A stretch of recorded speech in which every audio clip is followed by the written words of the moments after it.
code talker. Haven't seen you eat a single thing since you got here.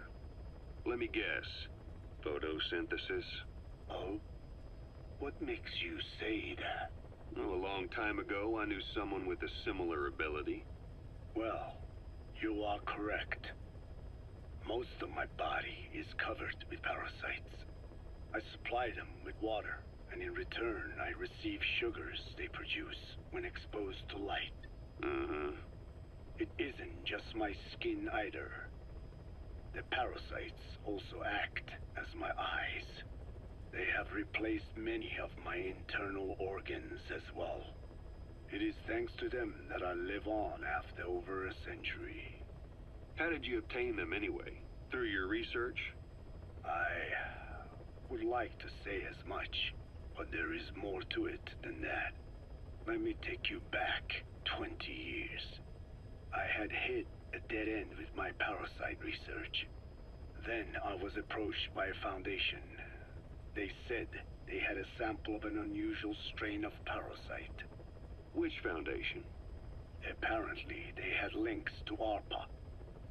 But that is all I learned. I was somewhat ignorant of the ways of the world.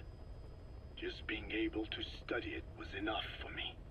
Yeah, I've heard that before. Go on. Half in doubt, I visited them to discover the body of an old man. Well, to be precise, his partial remains.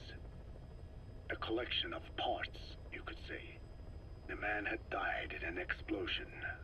An old man, you say? His flesh had not decomposed.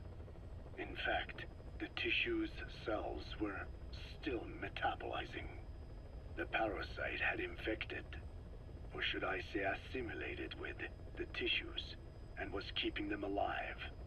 I became obsessed with studying the body parts, foregoing food and even sleep. Every day was filled with new discoveries. The parasite's biology, internal anatomy, life cycle. But there was only so much I could learn through observation. And so I made a decision. To truly know the parasites, I had to live with them.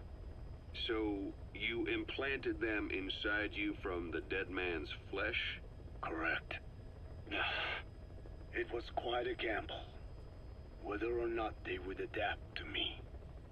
But fortunately, it appears I was compatible with them.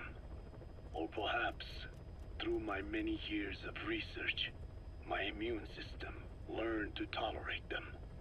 Were they that body's only parasite? Yes. However, there was a separate specimen that supplied its host with adrenaline in response to pain, and yet another that could control insects at will through secreting heterogeneous pheromones.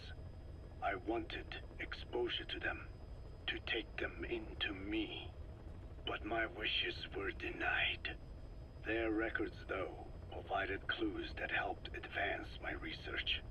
Would you care to join me? A life spent never worrying about food is a most wonderful one. I think I'll pass. But thanks. This has been helpful.